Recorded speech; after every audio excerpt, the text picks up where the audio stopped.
Welcome to Psychos and Sociopaths, our angry faithful. Now we're going to go talk about, and Johnny brought this one up, Jane Toppan.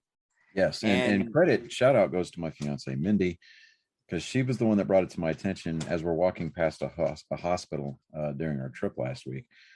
So if we're going to say this, we got to say it properly. We're going to do a Boston accent through the whole thing? Oh, no, not the whole thing, because one, that's hot on the throat. Two, that's just obnoxious, and people will tune us out. Well, like, if it's obnoxious, just take a couple of kids in your mouth, probably about 1 million. It should fix it out right up. I almost broke my my laptop on that one just by your face.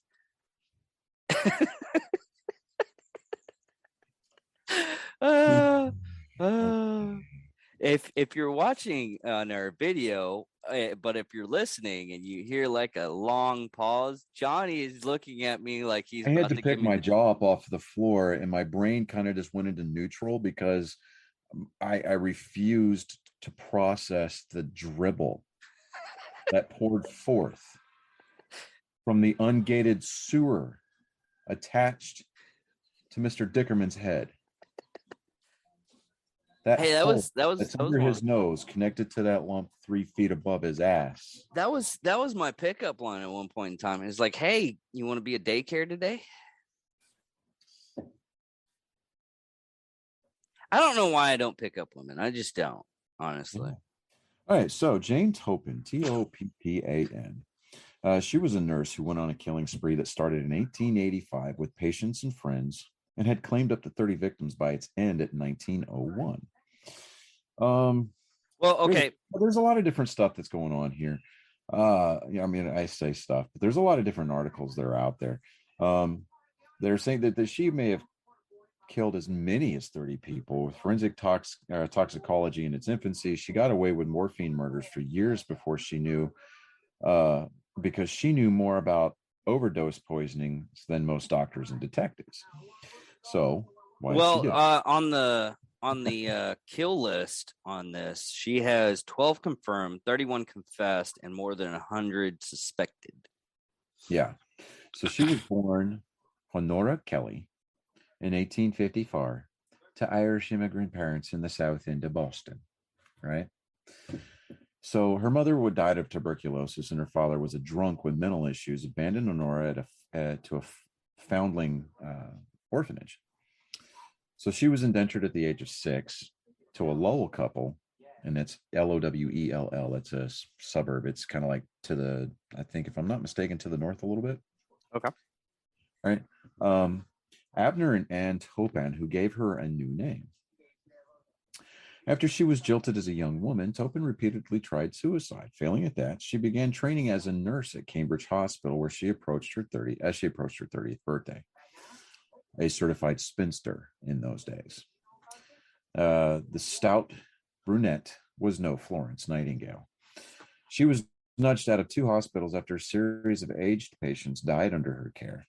She was suspected of neglect, not murder, although she was rebuked for reckless use of opiates on patients. Toppan went freelance in the 1890s, visiting homes of wealthy patients to administer treatment regimens and prescribed by doctors. Again, the health of many under her care took sudden fatal turns. Doctors were clueless at the time, so they explained the deaths with one or another dismissive diagnoses, like old age, bad heart, apoxia, diabetes, strangulated hernia, things of that nature, right? Mm-hmm. Anything but overdose. Meanwhile, Toppan used forged prescriptions to stockpile enough morphine to numb half the brains on Deacon Hill, which that is a rather large section of Boston, by the way. She delivered it to her victims diluted in those doses of whiskey, or for the teetotalers, Hyundai, the Hungarian curative sulfur water. So basically, she would just dilute it in whiskey or water. Her roster of victims expanded from professional to personal, and any petty quarrel was liable to send Toppan scrambling for her morphine kit. In addition to patients, she killed her elderly Lowell, Mass landlords, Israel and Lovely Dunham. She killed her best friend, Sarah Connors, at the age of 48. She did in her despised foster sister, Elizabeth Brigham, and that woman's sister-in-law, Edna Bannister, and a housekeeper, Florence Calkins. And by the summer of 1901, Toppan finally went too far. She had rented a cottage for the season on Buzzards Bay from Alden Davis, who got rich building a railroad linking Boston to Cape Cod. And when Davis prodded Toppan about her overdue rent, she decided to kill the entire family one by one. Jesus. Alden Davis, his wife Mary, and their two daughters, Genevieve Gordon and Mary Gibbs, were poisoned between July 4th and August 8th at their Cape Cod home in Catamount. At last, the Innard authorities were spurred to investigate and found morphine in the exhumed body of Mary Gibbs. How did they figure out it was morphine back then? I guess somebody tipped her off. I guess maybe they finally got around to asking, like, the different pharmacies, the different hospitals, things like that, where these morphine supplies were being made available to medical professionals, i.e. nurses, and said, hey, we see her coming in all the time. So I'm willing to bet that enough of a paper trail finally decided to build up. Yeah, because back then you could kill somebody and literally get away with it. There's either they kill you all the time from the turn of the century. Yeah, they would either like kill you or you'd only get like 5 years in prison or some shit like that. Especially if you're a woman, you could totally get away with it if you're a woman. Oh yeah. So Toppan was charged with murder and placed on trial in Barnstaple, Cape Cod in June of 1902. Bellowing yellow journalism was at its climax, and Nurse Toppan became a coast-to-coast sensation. So she was basically kind of like one of the first headliners, right? Like they made a big deal about it. Psychiatrists added a layer of psychosexual hysteria to the story when they reported that Toppan told them that she found orgasmic pleasure in murder. A male victim. Even worse. Here's an article off of Hoosier State Chronicles, published shortly after Toppan arrested. Reported that she would fondle her victims as they died and attempted to see their inner workings of their soul through their eyes. Under questioning, Toppan stated that she derivated a sexual thrill from patients being near death, which is what you said. Dude, could you imagine that? Just you're killing a person and I say some horrible things, but I don't even want to say horrible things on this one. Along those lines, a male victim who survived her nursing said he woke up from a morphine haze to find her straddling him. Oh, dear God. So William Randolph Hearst, New York Journals depict the Randolph Hearst from the New York Journal. Yeah. Depicted Toppan as a vile necrophile in a secondhand confession. The paper wheedled out of James Murphy. So they wheedled that out. They say wheedled, W-H-E-E-L-E-D, wheedled. That's a cool word. I'm going to start using that. Wheedled out of James Murphy, who was her attorney at the time. It sounded more like a creative work of newspaper rewriters. Describing her uncontrollable passion, Toppan said no voice has had much melody in it as the one crying for life. No eyes as bright as those about to become fixed and glassy. No face so beautiful as the one pulseless and cold. You know what? I mean, and not to glorify what she did, but that actually was kind of beautiful. In a dark kind of a way, that was actually kind of beautifully stated. Yeah, I guess so, but okay. It's kind of fucked up. Beauty is always going to be in the eye of the beholder, right? Yeah. So, but just the soliloquy, I don't even know if that's the proper way to apply that word, but I mean, it just the vernacular effortlessness that was applied to reading that, dude, it just floats. I mean, to me, that was a beautiful statement. I mean, I know it's dark, it's twisted, and it came. Well, you also gotta look at there's some women, if you show up with dead flowers, They love it. Yeah, that's true. I mean, Colin, wave. You're in the camera. huh? Wave, Colin. I can see you back there. There we go. All right. So, a journal wordsmith added, her recital of her crimes makes one's blood run cold. She has told of the death of her victims as if she were talking about a summer picnic at which she enjoyed herself. Of the fiendish subtlety she employed in ending human lives, the patience she maintained during the paroxysms preceding dissolution, the exuberance and joy which came to her, and she saw their eyelids pressed down.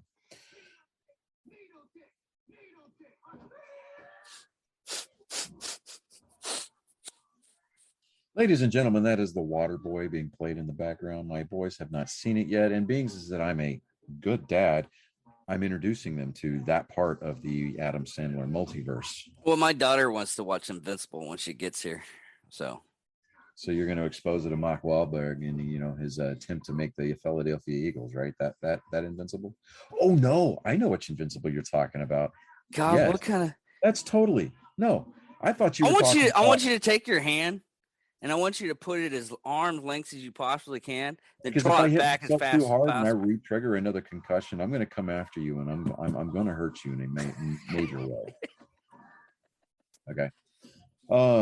Her trial ended with a verdict of not guilty due to inherited insanity. She was locked away at the Massachusetts Mental Hospital in Taunton, where she survived for decades. She died at the age of 84 in 1938. Toppan's confession claimed 31 murders, though the body count is gauzy, as with most serial killers. I'm Yet she curious is on that one. rarely included among others in the pantheons of villains. Bundy, Gacy, Dahmer, Warnos, etc., perhaps because of the insanity verdict. But like the pitless psychopath she was, Toppan declared she felt no remorse whatsoever. Her one regret, that she got caught by killing too many Davises too quickly. That, Nurse Toppan declared, was the greatest mistake of my life. Yeah, she's just a crazy. But she felt no remorse in it. And I'm willing to put money on it that because she said that was her greatest mistake. If she could go back and do it all over again, that she probably would have just paid the rent and not killed the landlords and just gone on about her way. We could probably be talking about one of the more prolific serial murderers in American history. Yeah, but also, if you look at it, and you already did say this, she was technically like Ted Bundy. I mean, if you look at all the stuff that he did and how he did it and what he got off on it, I mean, she wasn't really more horrific to the point to where she was like biting off nipples and stuff like that or doing anything like that. But if you look at the psychology of it and pair the two, they're Yeah. almost alike. Well, I mean, she there's even a comes lot to of the top of differences on the murders, but they are Yeah, all a lot she alike. even proposed that a trip to the altar would have spared her a life from of infamy as one of America's most prolific female serial killer murderers. Quote: "If I had been a married woman," she once mused, "I probably would have not killed all of these people." End quote. But she was never even like. I don't even think that was a blip on her radar. Because like I said earlier, I mean, it's at the age of 30 unmarried, that's spinster status back at the turn of the century. Yeah. But if you also look at it this way, is for what I've noticed, a lot of the female serial killers don't actually start killing when they have to go through like menopause. I think I think Yeah, but the it's thing just of it my is that she started exhibiting those traits before 30.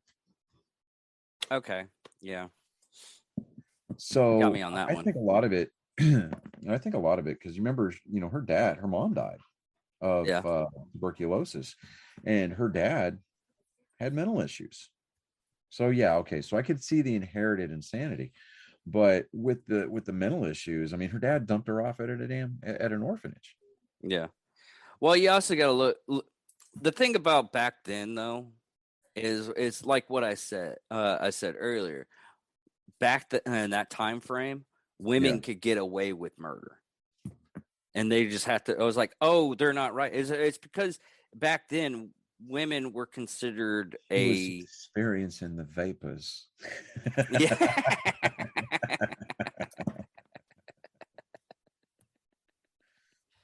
But back That's then, awesome. women were. I mean, even today, in the small and minute things, depending on what judge you get, uh, women were considered, and somewhat considered now, something that needed to protect, even if they did something horrible and everything. Unless you get like, I mean, look at what happened with Casey Anthony. Yeah. I mean, that woman should have freaking fried Oh, she should like have. bologna. But like I said, the prosecution shit the bed on that case.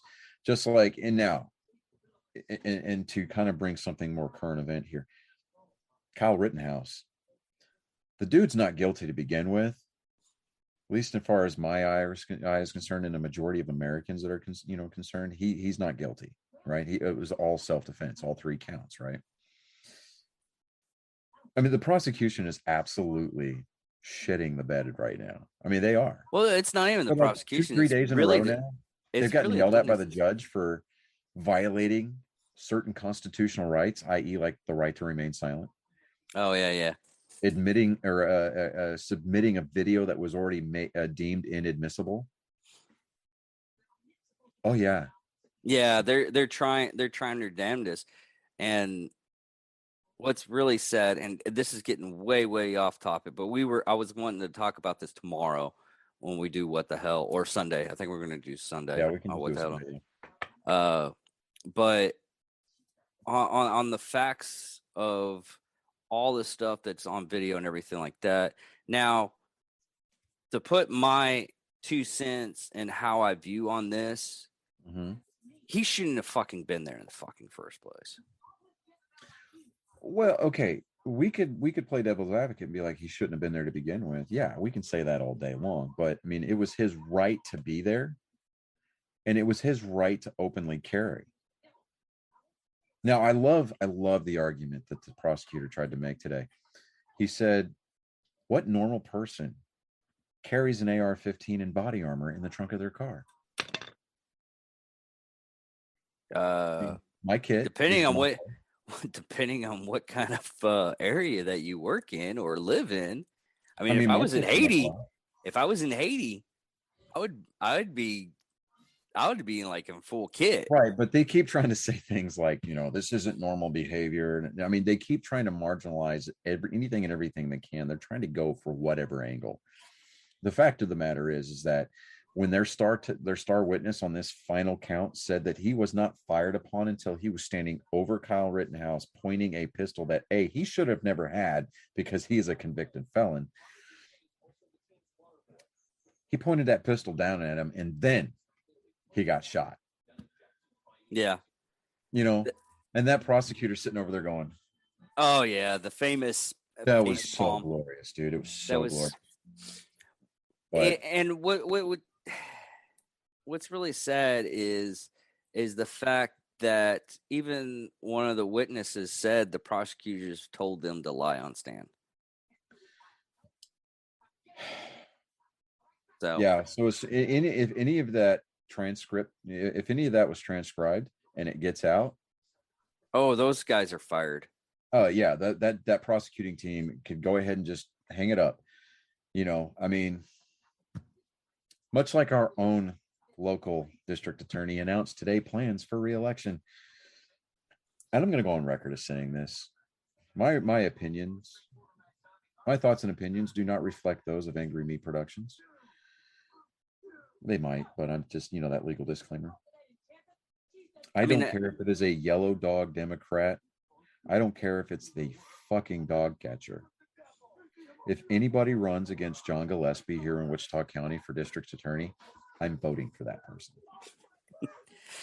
Yeah, you'd write in Mickey Mouse. I would. Roger fucking Rabbit. But you know Oh, what's that really anybody sad? but that guy, Eddie. You know what's sad though? For for someone that, I don't want to have this as a political standby or anything like that, but we've already had like 2 potential governors come on the show. Right? One dropped out, one's still running and everything. If Mr. Gillespie wants to come on the show, by election law rules, we have to let him on because we have to give him some airtime. Only if we've had another candidate, though. So we just want to interview everybody for district attorney. Right? Yeah, we can do that. Yeah. Luckily, no one pays attention. You totally didn't even pick up on that whole Roger Rabbit impression I just did. No, I did. I thought it was wonderful. Stop being a little bitch. I was like, come on, you want me? Do you want me to go to the store, buy you a bag of cookies? You better watch out, because if you don't back off, I'm telling you right now. Oh boy, I've got bullets back in the trunk that are bigger than your head. So, chocolate chip or white chocolate macadamia? How about this? You want? Shut the fuck up. Anyways, since we're viable time, and I'm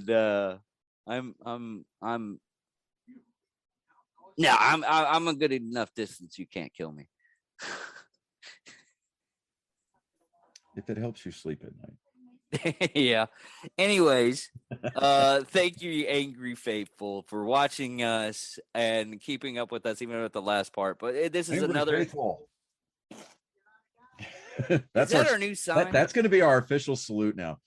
No, wait, because it's kind of like a cross between the Wakandan salute. Well, it's an angry Wakandan salute. Yeah. We could do that and just flip the birds and everything. I mean, as long as we do it at like the they end. did in colonial America. Phi. I'm like, really? Phi? What is this?